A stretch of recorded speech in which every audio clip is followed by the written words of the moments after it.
I personally don't think any Australian side is vulnerable at home. You definitely cannot take any side for granted, and more so Australia in Australia, because whatever happened, regardless of all the things that have gone by, the skill level is still there. So you have to respect that. At the end of the day, how much ever you talk or you behave in a certain manner, it's your skill that counts. And they certainly have the skill to still dominate at home, and we'll have to be at our best to be very competitive and get the results that we want here. So we're definitely not taking anything for granted. We're not even expecting them to play in a certain manner. We just want to focus on our skills and the things that we need to do right, because us as a side, we're looking forward to correcting the things that haven't gone right in the last two tours that have been on. So our focus is purely on our team. I think it's pretty different from the last time we came here. There's much more experience. The guys are much more fitter than they were last time when we came here. So I think in Australia, the key is to keep bowling in good areas for longer periods of time, and the conditions also become hard because it can get really hot, and the pitches can be flat purely because of the Kookaburra not doing much after 20 odd overs until it reverses around 45-50. That middle phase is very, very crucial. So we've identified those things, and the guys themselves feel that they are at the peak of their skill levels at the moment, and they're looking forward to this challenge. We don't want to be in a situation where we're looking for ideal bowling conditions or ideal batting conditions. So the bowlers are in a mindset where whatever the situation might be or however hard it might be, they're looking forward to performing in those conditions and doing what the team wants at the end of the day. No one's going to go out there gunning for a 6-wicket haul themselves.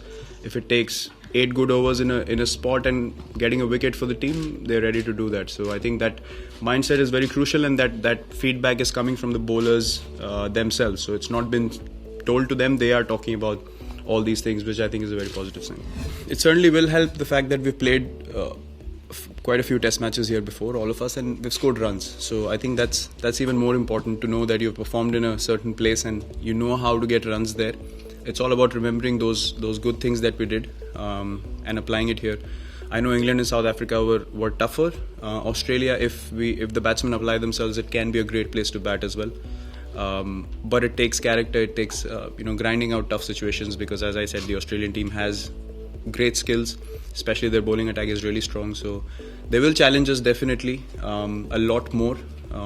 So we will just have to ride that particular phase and then capitalize on the sessions that go our way. So I think as batsmen, we are looking forward to that opportunity, and purely because we need to step up as a batting group.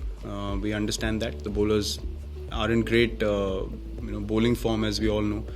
It's just a collective performance that needs to go in, and on a regular basis. It should not be one odd test match. So that's a challenge we're looking forward to. I personally don't think that any team should be totally negative after something like that happens.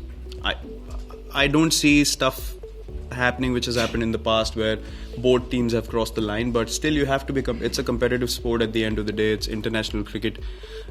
We do not expect guys to just come in and bowl and just walk back. Obviously there are going to be times when you have to put the batsman under pressure, not necessarily crossing the line, but just get into their heads, which you expect from any side in the world, not just Australia. But so I think it is going to be there, but it's not going to be at the level that has happened in the past, where both teams have lost control. So, but the competitiveness will be there, because you eventually want to get guys out. If the situation is going your way and you understand you're up against an important guy in the opposition, you will go hard at that person, be it in your body language or just putting in a word or two.